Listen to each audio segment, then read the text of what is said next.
ಕುಂಭಮೇಳ ಕುಂಭಮೇಳ ಕುಂಭಮೇಳ ಭಾರತದಲ್ಲಿ ಕುಂಭಮೇಳದ ಬಗ್ಗೆ ಚರ್ಚೆ ನಡೀತಾನೆ ಇದೆ. ಅಷ್ಟಕ್ಕೂ ಕುಂಭಮೇಳ ಅಂದ್ರೆ ಏನು, ಬನ್ನಿ ಈ ವಿಡಿಯೋದಲ್ಲಿ ತಿಳ್ಕೊಂಡ್ ಬಂದ್ಬಿಡೋಣ. ಈ ಕುಂಭಮೇಳ ಜನವರಿ 13ನೇ ತಾರೀಕಿಂದ ಫೆಬ್ರವರಿ 26ನೇ ತಾರೀಕಿನ ತನಕ ನಡೆಯುತ್ತೆ. ಇದು ನಮ್ಮ ಭಾರತದಲ್ಲಿರೋ ಅಸಂಖ್ಯಾತ ಹಿಂದೂಗಳನ್ನ ಒಂದೇ ಕಡೆ ಸೇರಿಸುವಂತ ಒಂದು ಧಾರ್ಮಿಕ ಕಾರ್ಯಕ್ರಮ ಆಗಿದೆ. ಹಿಂದೂಗಳ ಯಾವುದೇ ಆಚರಣೆಯಂತೆ ಈ ಕುಂಭಮೇಳಕ್ಕೂ ಕೂಡ ಒಂದು ಪೌರಾಣಿಕ ಹಿನ್ನೆಲೆ ಇದೆ. ವಿಷ್ಣು ಪುರಾಣದಲ್ಲಿ ದಾನವರು ಮತ್ತು ದೇವತೆಗಳು ಅಮೃತವನ್ನ ಪಡೆಯೋದಕ್ಕೆ ಸಮುದ್ರ ಮಂಥನ ಮಾಡಿರೋ ಕತೆ ನಿಮಗೆ ಗೊತ್ತೇ ಇದೆ. ಸಮುದ್ರವನ್ನ ಕಡಿದು ಅಮೃತವನ್ನ ಪಡಿತಾರೆ. ಆದ್ರೆ ಈ ಅಮೃತ ಮೊದಲು ಅಸುರರಿಗೆ ಸಿಗುತ್ತೆ. ಆಗ ಅವರು ಅದನ್ನ ಒಂದು ಕುಂಭದಲ್ಲಿ ಅಂದ್ರೆ ಒಂದು ಮಡಿಕೆಯಲ್ಲಿ ಹಾಕೊಂಡು ಓಡ್ತಾ ಇರ್ತಾರೆ. ಆ ತರ ಅವರು ಓಡ್ತಾ ಇರ್ಬೇಕಾದ್ರೆ ಒಂದಿಷ್ಟು ಅಮೃತ ಚೆಲ್ಲಿ ಭೂಮಿಯ 4 ಭಾಗದಲ್ಲಿ ಬೀಳುತ್ತೆ. ಆ 4 ಜಾಗಗಳೇ ಇವತ್ತಿನ ಪ್ರಯಾಗ್ರಾಜ್, ಹರಿದ್ವಾರ, ನಾಸಿಕ್ ಮತ್ತೆ ಉಜ್ಜಯಿನಿ ಅನ್ನೋ ನಂಬಿಕೆ. ಅಮೃತ ಬೀಳುವಾಗ ಅಲ್ಲಿನ ನದಿಗಳಿಗೆ ಸೇರುತ್ತೆ. ಹೀಗಾಗಿ ಆ ನದಿಗಳಿಗೆ ಪವಿತ್ರ ಶಕ್ತಿ ಬಂತು ಅಂತ ಹೇಳ್ತಾರೆ. ಈ ನದಿಗಳಲ್ಲಿ ನಾವು ಮುಳುಗಿ ಸ್ನಾನ ಮಾಡಿದ್ರೆ ಪಾಪ ಕಳೆದೋಗಿ ಮೋಕ್ಷ ಸಿಗುತ್ತೆ, ಹಾಗೆ ಪುಣ್ಯ ಪ್ರಾಪ್ತಿಯಾಗುತ್ತೆ ಅನ್ನೋ ಜನರ ನಂಬಿಕೆ ಇದೆ. ಇದೇ ಕಾರಣಕ್ಕೆ ಈ 4 ಜಾಗದಲ್ಲಿ ಕುಂಭಮೇಳ ನಡೆಯೋದು. ಆದ್ರೆ ಈ ಕುಂಭಮೇಳದಲ್ಲಿ ಕೂಡ ಪೂರ್ಣ ಕುಂಭಮೇಳ,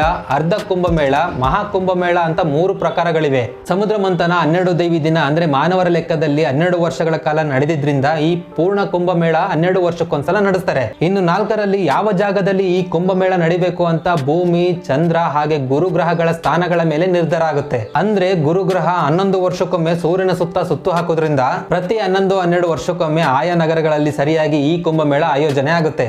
ಅದೇ ರೀತಿ 2 ಪೂರ್ಣ ಕುಂಭಗಳ ನಡುವೆ ಪ್ರತಿ 6 ವರ್ಷಕ್ಕೆ ಒಂದ್ಸಲ ಅರ್ಧ ಕುಂಭಮೇಳ ನಡೆಯುತ್ತೆ. ಸಾಮಾನ್ಯವಾಗಿ ಈ ಅರ್ಧ ಕುಂಭಮೇಳ ಪ್ರಯಾಗ್ರಾಜ್ ಮತ್ತೆ ಹರಿದ್ವಾರದಲ್ಲಿ ಮಾತ್ರ ನಡೆಯುತ್ತೆ. ಇದೇ ರೀತಿ 12 ಪೂರ್ಣ ಕುಂಭಗಳ ನಂತರ ಮಹಾ ಕುಂಭಮೇಳ ನಡೆಯುತ್ತೆ. ಅಂದ್ರೆ ಪ್ರತಿ 144 ವರ್ಷಕ್ಕೊಂದ್ಸಲ ಈ ಮಹಾ ಕುಂಭಮೇಳ ನಡೆಯುತ್ತೆ. ಈ ಕುಂಭಮೇಳ ಬರೀ ಪ್ರಯಾಗ್ರಾಜ್ ನಲ್ಲಿ ಮಾತ್ರ ನಡೆಯುತ್ತೆ. ಸದ್ಯಕ್ಕೆ ಈಗ ನಡೀತಾ ಇರೋದು 12 ವರ್ಷಕ್ಕೊಂದ್ಸಲ ಬರೋ ಪೂರ್ಣ ಕುಂಭಮೇಳ, ಮಹಾ ಕುಂಭಮೇಳ ಅಲ್ಲ.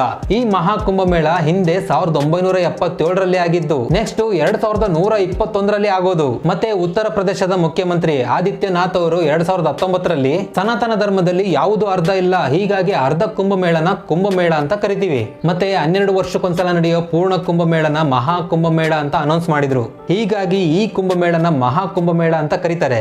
ಈ ಮಾಹಿತಿ ಇಷ್ಟ ಆದ್ರೆ ಒಂದೇ ಒಂದು ಲೈಕ್ ಕೊಡ್ಬಿಟ್ಟು ನಿಮ್ ಫ್ರೆಂಡ್ಸ್ಗೆಲ್ಲ ಶೇರ್ ಮಾಡಿ. ಇದೇ ರೀತಿ ಹೆಚ್ಚಿನ ವಿಡಿಯೋಗಳಿಗಾಗಿ mj.com ನ ಫಾಲೋ ಮಾಡ್ಕೊಂಬಿಡಿ.